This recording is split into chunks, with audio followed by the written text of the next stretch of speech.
So hi hello friends, అందరికీ నమస్తే. ఎలా ఉన్నారు మిత్రులందరికీ నమస్కారం. ఫ్రెండ్స్, డిఎస్సి రిలేటెడ్గా మనకి ఈనాడు న్యూస్ పేపర్లో ఈ న్యూస్ ఆర్టికల్ అయితే పబ్లిష్ కావడం జరిగింది. సర్కారు బడుల్లో అకాడమిక్ ఇన్స్ట్రక్టర్ల నియామకానికి ప్రతిపాదనలు అని చెప్పేసి మనకి ఈ న్యూస్ ఆర్టికల్లో మెయిన్గా పబ్లిష్ చేస్తున్నారు. ఈనాడు అమరావతికి సంబంధించి మనకి ఈనాడు న్యూస్ పేపర్లో రావడం జరిగింది. ప్రభుత్వ పాఠశాలల్లో ఉపాధ్యాయుల కొరతను తీర్చేందుకు అకాడమిక్ ఇన్స్ట్రక్టర్ల నియామకానికి విద్యాశాఖ ప్రతిపాదనలు పంపించింది. అన్ని పాఠశాలలకు కలిపి 6,534 మంది అవసరమని అంచనా వేసింది. ప్రభుత్వం ఆమోదం లభించిన అనంతరం అకాడమిక్ ఇన్స్ట్రక్టర్ల నియామకం చేయనుందని చెప్పేసి కూడా మనకు ఒక పాయింట్లో మెన్షన్ చేస్తున్నారు. మనకు ఆంధ్రప్రదేశ్లో D Ed diploma in elementary education course పూర్తి చేసిన వాళ్ళు, B Ed bachelor of education course పూర్తి చేసిన వాళ్ళు లక్షలాది మంది టెట్ క్వాలిఫై డిఎస్సి కోసం ఎదురు చూస్తూ ఉన్నారు. 2026 డిఎస్సి నోటిఫికేషన్ ద్వారా 3,000 పోస్టులు సుమారు భర్తీ చేస్తామని వీళ్ళు ప్రతిపాదనలు అయితే చేశారు. జాబ్స్ క్యాలెండర్ ద్వారా భర్తీ చేస్తామని చెప్పేసి 6,531 అకాడమిక్ ఇన్స్ట్రక్టర్ పోస్టులు అవసరమైనప్పుడు వీటన్నింటినీ కూడా డిఎస్సి ద్వారా భర్తీ చేయాలని చెప్పేసి డిఎస్సి అభ్యర్థులు అయితే కోరుతూ ఉన్నారు.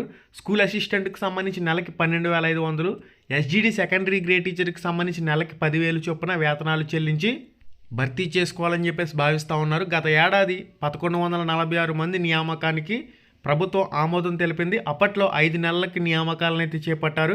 ఆదర్శ ప్రాథమిక పాఠశాలల సంఖ్య పెంచడం, ఉన్నత పాఠశాలలో సబ్జెక్ట్ టీచర్ల కొరత కారణంగా ఈ అకాడమిక్ ఇన్స్ట్రక్టర్ల అవసరమైతే ఏర్పడిందని చెప్పేసి కూడా మనకు ఒక పాయింట్లో మెన్షన్ చేశారు.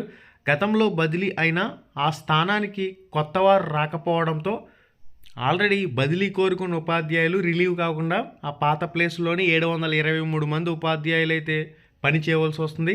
వీరిని తక్షణమే రిలీవ్ చేయాలని ఉపాధ్యాయ సంఘాలు ఎప్పటి నుంచో కోరుతూ ఉన్నాయి.